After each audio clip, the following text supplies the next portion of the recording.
walker, and I'm a traveler with props.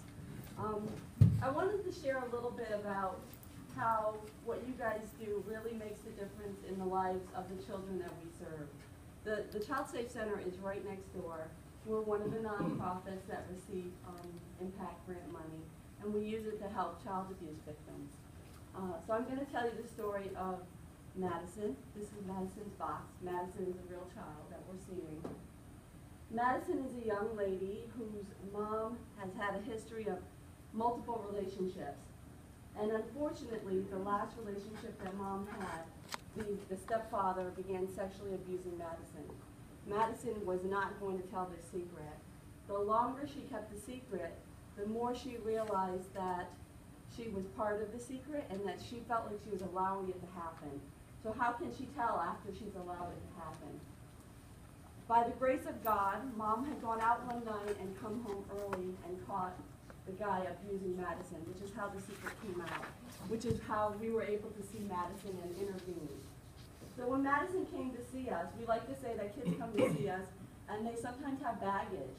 And we all have baggage. And when we start with our baggage, it might be little like this, and then it grows.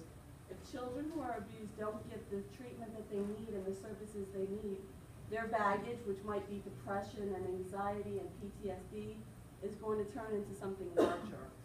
So Madison's bag, when she first came to see us, it had some of the trappings and trimmings of a normal kid.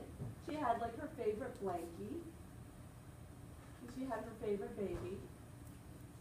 And she had her pillow.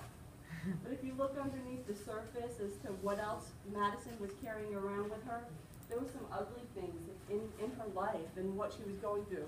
So I'm going to share some of Madison's baggage. If you'll take a piece of her baggage out and read it out loud so everyone can hear it. Whenever someone calls me sweetie, I think of him. Will you take a piece of baggage out? Monsters are real.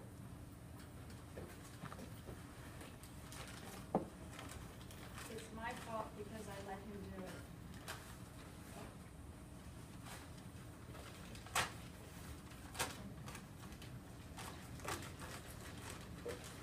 I never had control of what was happening, so now I fight and argue to get it back. I eat a lot of junk because if I get fat, maybe no one will want to touch my body. I'm too afraid to get out of bed at night, so I just wet my pants. So you can see this is ugly stuff that she's carrying around. And these are some of the things that she feels about herself and some of the unhealthy coping strategies that she's learned, like not getting out of bed because it's too scary. So what we do when we have children who are coming in with these symptoms is we want to take some of that garbage away and give them healthy ways to cope and healthy ways to be able to move on. So we replace this bag of trash with a toolbox. And in their toolbox lives all of the skills and how we teach them to be able to recover and to move on. And there's some things in here that are really kind of interesting that you would not expect to be part of treatment. Of course you have the normal things that all children use, and we have a lot of art supplies.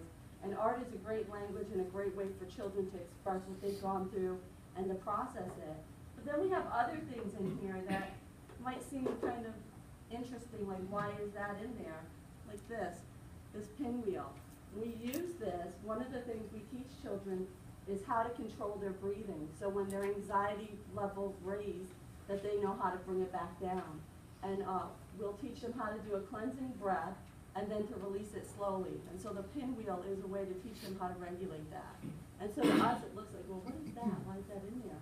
But it has something important and significant that she can use that for. She also has in here in hers, she has her rock. The rock is something that a lot of our children have to testify in court. And I don't know how many of you have testified in court, but it's very scary. I've done it probably hundreds of times, and I still get nervous every time I have to go. It's not even my story or my life that I'm going to testify on. So I can't imagine if I had that extra emotional charge. So to teach children how to calm down on the stand, they often can't bring anything large with them, but this is something that they can put in their pocket and they can rub it like a worry rock. So this is Madison's. She has tissues in here. She has, I'm not sure what this is.